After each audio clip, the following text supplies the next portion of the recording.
기묘한 하나님의 방법. 많은 사람들이 이런 역사의 문제로 갈피를 잡지 못하는 오늘날 하박국의 메시지는 매우 절실하게 필요합니다. 그러면 먼저 다음의 두 가지 진술을 살펴보기로 합시다.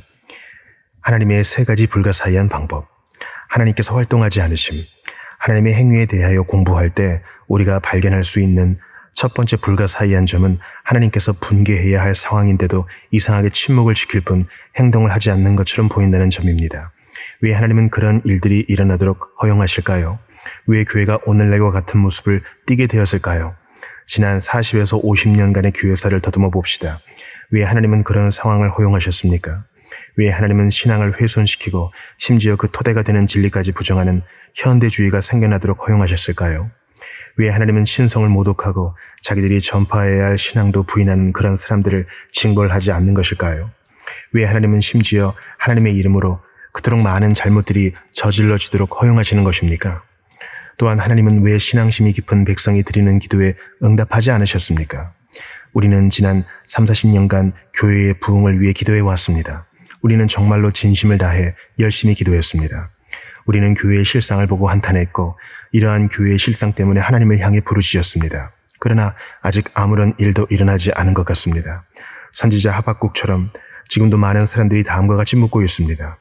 내가 부르짖어도 주께서 듣지 아니하시니 어느 때까지 이리이까? 내가 강포를 인하여 외쳐도 주께서 구원치 아니하시나이다. 그러나 이 문제는 단순히 교회들만의 문제가 아닙니다. 이 문제는 많은 사람들이 개인적으로 직면하는 문제이기도 합니다. 오랜 세월 동안 친한 친구를 위해 기도해온 사람들이 있다고 칩시다. 그럼에도 불구하고 하나님께서 응답하시지 않는 것처럼 보일 때 그들은 속으로 이렇게 생각할 것입니다. 이 친구로 하여금 기독교인이 되도록 하는 것이 틀림없이 하나님의 뜻일까? 나는 지금까지 이렇게 오랜 세월 동안 그를 위해 기도해 왔는데 아무런 일도 생기지 않는 것처럼 보이는 까닭은 무엇일까?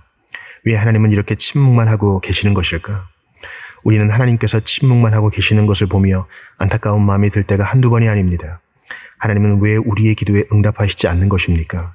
거룩하신 하나님께서 그의 몸된 교회가 오늘날과 같은 모습이 되도록 허용하신 일을 우리는 어떻게 납득할 수 있을까요? 예상치 못한 하나님의 섭리. 두 번째 불가사의한 사실은 하나님께서 때때로 우리의 기도에 대해 전혀 예상하지 못했던 응답을 하신다는 점입니다. 하박국은 바로 이런 일 때문에 깜짝 놀랐던 것입니다. 하나님은 오랜 동안 응답을 하시지 않는 것 같습니다. 그러다가 마침내 하나님께서 응답하신 내용은 그가 우리 기도에 귀를 기울이지 않는 것처럼 보였을 때보다 훨씬 더 불가사의하게 보입니다. 하박국은 하나님께서 이 백성을 매로 치신 다음에 크게 부흥시켜 주시리라고 생각하고 있었음이 분명합니다. 그런데 하나님은 땅의 넓은 곳으로 다니며 자기의 소유 아닌 거할 곳들을 점령하는 갈대아 사람을 일으키겠다 하고 응답하셨습니다. 그는 하나님께서 그런 말씀을 하시리라고는 꿈에도 생각하지 못했습니다. 그런데 하나님은 그에게 이런 말씀을 하셨을 뿐만 아니라 이런 일을 이루기도 하셨습니다. 존 뉴턴은 이와 비슷한 개인적인 체험을 묘사하는 시를 한 편 썼습니다. 그는 자신의 영적인 생활이 더 진보되기를 간절히 원했습니다. 그래서 그는 하나님을 더 깊이 알도록 해달라고 외쳤습니다. 하나님께서 하늘을 가르고 내려오셔서 그의 생활에 복을 소나기처럼 쏟아부으실 것이라는 놀라운 환상을 기대하면서 말입니다. 그러나 뉴턴은 그런 일은 고사하고 수개월 동안 하나님께서 그를 사단에게 넘기신 것 같은 일만 경험했습니다. 그는 도무지 이해할 수 없는 방식으로 온갖 유혹과 시련을 겪었습니다. 그러다가 마침내 그는 그것이 그의 기도에 응답하시는 하나님의 방법임을 깨닫게 되었습니다. 하나님이 이토록 그를 절망 가운데 헤매게 하신 까닭은 그로 하여금 온전히 하나님께만 매달리도록 하기 위함이었습니다. 뉴턴이 이 교훈을 깨닫자 하나님은 그를 더 이상 시험하지 않으셨습니다. 우리는 우리의 기도에 이러이러한 응답이 왔으면 하고 기대하는 경향이 있습니다. 우리는 하나님께서 오직 한 가지 방식으로만 응답하신다고 생각하지만 성경은 하나님께서 우리의 사정을 이전보다 더 나쁘게 하셨다가 그 후에 우리의 사정을 개선시켜주는 방식으로 우리의 기도에 응답하시는 경우도 있다고 말합니다. 하나님은 우리가 예측했던 것과는 정반대의 일을 하시기도 합니다. 하나님은 우리를 갈대아 군사들에게 넘겨주시기도 합니다. 게다가 우리는 하나님과 관계를 맺을 때 늘 예기치 못한 일을 준비해야 합니다. 그것은 신앙인의 삶을 영위하는 데 필요한 기본 원리입니다. 나는 40년 전에 우리 조상들이 오늘날의 교회의 상황을 미리 통찰할 수 있었다면 그들이 무슨 생각을 했을지 궁금합니다. 그들은 그 당시에 일어났던 일만 가지고도 이미 불행했을 것입니다. 그들은 그때부터 이미 교회를 부흥시키고 하나님을 찾기 위한 모임을 가져왔습니다. 만일 그들이 오늘날의 교회 상황을 볼 수 있다면 그들은 자기 눈을 의심할 것입니다. 그들은 교회가 이렇게까지 영적으로 타락할 수 있다고는 상상조차 못했을 것입니다. 그렇지만 하나님은 이런 일이 일어나도록 허용하셨습니다. 이것은 그들의 기도에 대해 전혀 예측하지 못한 응답이었을 것입니다. 그러나 우리는 하나님께서 우리의 사정을 더 나쁘게 하셨다가 마침내 우리의 사정을 개선시켜 주시리라는 희망을 굳게 잡아야 합니다. 흔히 사용되지 않는 하나님의 도구들, 하나님의 불가사의한 방법의 세 번째 특징은 하나님께서 그의 몸된 교회와 그의 백성을 변화시키기 위해 때때로 이상한 도구들을 사용하신다는 것입니다. 하나님께서 이스라엘을 벌하시기 위해 일으켜 세우려는 백성이 하필이면 갈대아 사람들이라니. 그런 일은 도무지 상상조차 할 수 없는 일이었습니다. 그러나 성경은 그런 일이 일어났음을 증거하고 있습니다. 하나님은 원하시기만 하면 불신자인 갈대아 사람들까지도 이용하실 수 있습니다. 역사의 진행 과정 속에서 하나님은 목적을 달성하기 위해 온갖 이상하고 예기치 못한 도구들을 이용해 오셨습니다. 이 사실은 지금 우리들에게 매우 중요한 의미를 줍니다. 왜냐하면 성경은 우리가 이 세상에서 일어나고 있는 많은 일들을 이 점에 비추어 이해해야 한다고 말하고 있기 때문입니다. 한 걸음 더 나아가 오늘날 많은 기독교인들이 두려워하는 것처럼 보이는 공산주의도 하나님께서 그의 백성을 다루기 위해 사용하시는 도구에 불과하다고 단정 지을 수 있을 것입니다. 이상의 모든 점에서 핵심을 차지하는 것은 이런 일들을 제대로 파악하지 못하면 우리가 그릇된 생각을 갖고 잘못된 방향으로 기도를 할 수도 있다는 것입니다. 우리는 교회의 실상을 깨닫고 교회의 죄악을 인정해야 합니다. 그리고 오늘날 교회를 몹시 배척하는 세력들은 하나님이 자기의 목적을 달성하기 위해 이용하시는 도구일 수도 있음을 우리는 깨달아야 합니다. 하박국 선지자가 가르치고자 하는 분명한 뜻은 하나님께서 참으로 이상한 도구들을 사용하시며 때로는 우리가 전혀 예측조차 못했던 도구까지 사용하신다는 것입니다. 하나님의 방법을 오해하는 세 부류의 사람들, 말씀을 주의 깊게 듣지 않는 종교인들. 하나님의 방법은 이상하고 이해할 수 없는 경우가 많습니다. 그래서 많은 사람들은 하나님께서 하시는 일을 보고 깜짝 놀라기도 합니다. 말씀을 주의 깊게 듣지 않는 종교인들이 그 대표적인 인물들입니다. 하박국 1장 5절에서 하나님은 이스라엘의 믿음 없는 사람들, 곧 하나님의 말씀에 귀를 기울이지 않고 제멋대로 사는 사람들에게 이렇게 말씀하셨습니다. 너희는 열국을 보고 또 보고 놀라고 또 놀랄지어다. 너희 생전에 내가 한 일을 행할 것이라. 혹이 너희에게 고할지라도 너희가 믿지 아니하리라. 이런 하나님의 말씀을 듣고 그들이 보인 반응은 지금 저 선지자가 우리에게 하나님이 갈대아 사람들을 이용하려고 하신다고 말하고 있구나. 마치 그런 일이 일어날 수 있기는 하듯이 말이야. 그렇지만 그런 위험한 일은 결코 일어나지 않아. 그러니 그의 말을 들을 필요가 없지. 이런 선지자들은 우리에게 나쁜 일이 생길 것이라고 위협하면서 늘 경고만 하지. 하나님께서 이스라엘을 멸하려고 갈대아 사람들을 일으키시려는 생각을 하다니. 이런 일은 도무지 있을 수 없는 일이야 라는 것이었습니다. 하나님께서 실제로 그가 말씀하신 그대로 그의 백성을 다루어 오셨음에도 불구하고 결국 이스라엘이 선지자들의 말을 들으려고 하지 않는 것이 화근이었습니다. 이제 먼 옛날 노아의 홍수 때에 이스라엘이 어떤 태도를 취했는지 살펴보기로 합시다. 하나님은 노아를 통해 고대인들에게 심판이 임하리라고 경고하면서 나의 신이 영원히 사람과 함께하지 아니하리라고 말씀하셨습니다. 그러나 세상 사람들은 그런 말도 되지 않는 일이 어떻게 일어날 수 있겠느냐고 비웃었습니다. 과거의 소돔과 고모라도 그랬습니다. 이처럼 세상을 쉽게 살아가는 사람들은 자신들이 살고 있는 도시가 망하리라는 사실을 도무지 믿으려고 하지 않습니다. 사람들은 그런 일이 일어나기 전에 하나님께서 개입하실 것으로 믿고 더 큰 고통이 그들에게 닥치기 전에 하나님이 구원해 주시리라고 기대하면서 무사한 일하게 살았습니다. 하박국이 활동하던 시대에 이스라엘이 보인 태도도 바로 이러했습니다.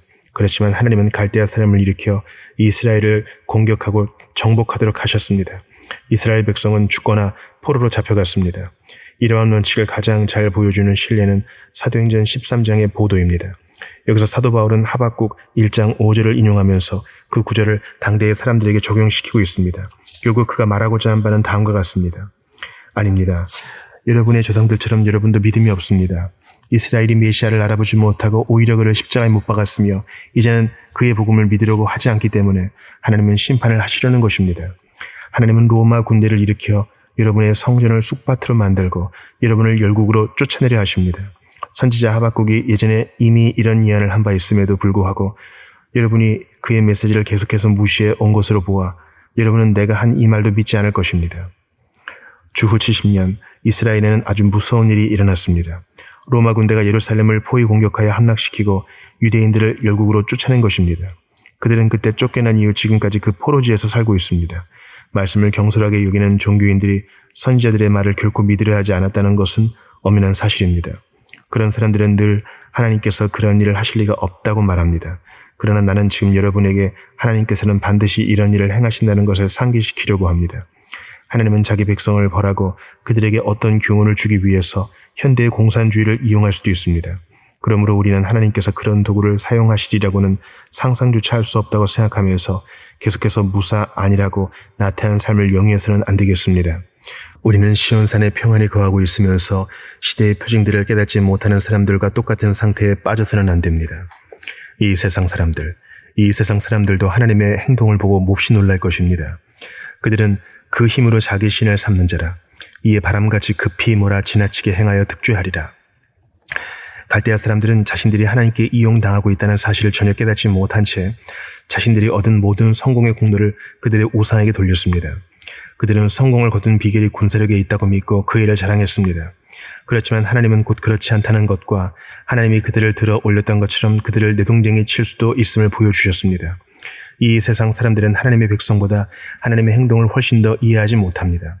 하나님께서 자기 목적을 이루기 위해 필요할 때마다 힘이 있다고 뽐내는 이런 사람들을 이용하시는 것일 뿐인데 이들은 자신들의 힘으로 성공을 거두었다고 늘 자랑합니다. 과학의 진보를 이룩하고 현대적인 정치체계를 갖추었다고 자랑하는 현대인들이 그 전형적인 예입니다. 기독교 신앙을 배척하는 사람들은 교회가 힘을 잃어가고 있으므로 장차 자신들이 주도권을 잡을 것이라고 보면서 자신이 믿는 신 덕택에 자신들이 성공을 거둔 것이라고 생각합니다. 그들은 역사의 참된 의미를 이해하지 못하고 있는 것입니다. 막강한 힘을 가진 나라들이 강대해져 잠시 동안 이 세상을 지배하다가 그들 자신이 거둔 성과와 더불어 몰락하는 것은 역사의 정한 이치입니다. 그 후에야 그들은 자신들이 쫓겨났음을 문득 깨달을 것입니다. 이처럼 그들은 역사의 진정한 의미를 결코 알지 못합니다. 선지자 자신, 끝으로 선지자 자신도 하나님의 방법을 보고 놀랐습니다. 그러나 그가 보인 반응은 앞에 나온 두 부류의 사람들과는 판이하게 달랐습니다. 그는 이 모든 일이 하나님의 거룩하심과 어떻게 조화를 이룰 수 있는가에 대해 물었습니다. 그는 여호와여 내가 부르짖어도 주께서 듣지 아니하시니 어느 때까지리이까? 내가 강포를 인하여 외쳐도 주께서 구원치 아니하시나이다. 어찌하여 나로 간악을 보게 하시며 폐역을 목도하게 하시나이까? 대적 겁탈과 강포가 내 앞에 있고 변론과 분쟁이 일어났나이다. 고 외칩니다. 역사의 문제에 대한 성경의 대답. 우리는 다음과 같은 일반적인 성경적 원리에 입각하여 이런 역사의 문제에 대답하는 것이 좋겠습니다. 역사는 하나님의 주권 아래 있습니다. 보라, 내가 사납고 성급한 백성, 곧 갈대아 사람을 일으켰노라. 하나님은 이스라엘만 지배하시는 것이 아니라 그의 원수인 갈대아 사람들도 지배하십니다. 땅에 사는 모든 백성은 하나님의 지배 아래 있습니다. 이 세상에는 궁극적으로 하나님의 지배를 받지 않는 힘이란 존재하지 않기 때문입니다. 겉으로 드러난 현상이 참된 것은 아닙니다. 갈대아 사람들은 그들의 막강한 군사력 때문에 이 세상의 주도권을 쥔 것처럼 생각하지만 사실은 그렇지 않습니다. 하나님께서 그들을 들어 올리셨기 때문에 그렇게 된 것입니다. 하나님은 역사의 주인이십니다. 하나님은 하늘 보좌에 앉아 계시며 그가 보시기에 백성은 한 마리의 황충, 물통 속의 물 한 방울 혹은 저울 위에 작은 먼지에 불과합니다. 성경은 우주 만물을 주관하시는 분은 하나님이라고 단언합니다. 역사의 과정을 시작하신 분도 하나님이시고 이를 주관해 오신 분도 하나님이십니다. 그는 이제 역사를 종식시키려고 하십니다. 우리는 이런 중요한 사실을 결코 간과해서는 안 됩니다. 역사는 하나님의 계획에 따라 진행됩니다. 이 세상에는 우연이란 없습니다. 따라서 아무런 일도 우발적으로 일어나지는 않습니다. 왜냐하면 역사에는 정해진 계획이 있기 마련이며 모든 것은 처음부터 미리 예정되어 있었기 때문입니다.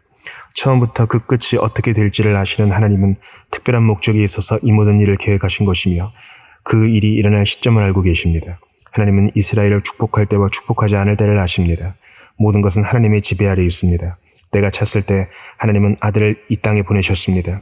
하나님은 맨 먼저 나름대로의 사상을 지닌 위대한 철학자들을 보내셨고 그 다음에는 통제의 정치로 유명하고 도로를 건설하여 온 세상을 놀라운 법률 체계를 보급시킨 일로 유명한 로마인들을 출연시켰으며 그 후에 아들을 보내셨습니다. 이 모든 일은 하나님의 계획하에 진행되었습니다. 역사에는 어떤 목적이 있고 오늘날 일어나고 있는 일은 우연적인 것이 아닙니다. 우리는 교회가 하나님의 계획 한가운데 있음을 기억하면서 19세기 교회들의 교만함을 잊지 말아야 하겠습니다. 19세기 교회들은 자기 만족에 빠져 소위 세련된 설교와 학문적인 성직자만 쫓아다닐 뿐 회개라든가 성령의 역사에 대해 말하는 것을 부끄럽게 여겼습니다. 마음 놓고 번영을 구가하던 빅토리아 시대의 사람들을 보십시오. 저들은 과학을 신봉했고 철학으로 계시를 대체시켜버렸으며 신약 성경의 정신을 부인하였습니다. 그러므로 교회는 벌을 받아 마땅했던 것입니다. 19세기에 있었던 일을 생각하면 우리는 20세기의 상황이 왜 이렇게 되었는지 쉽게 이해할 수 있습니다. 정말로 이 모든 일은 어떤 계획하에 이루어진 것입니다. 역사는 하나님의 시간표에 따라 진행됩니다. 하나님은 늘 우리를 감찰하시며 모든 일은 하나님이 계획하신 뜻에 따라 이루어집니다. 하나님은 자기의 시기를 가지고 자기 자신의 방법을 가지고 그것에 따라 행동하며 일하십니다. 역사는 하나님의 나라와 밀접한 관계가 있습니다. 세계사를 푸는 열쇠는 하나님 나라입니다. 구약 성경에 언급되어 있는 다른 나라들의 이야기는 그것이 이스라엘의 운명과 관련될 때에만 의미가 있었습니다. 그리고 현대사도 궁극적으로 교회사와 관련될 때에만 의미가 있습니다.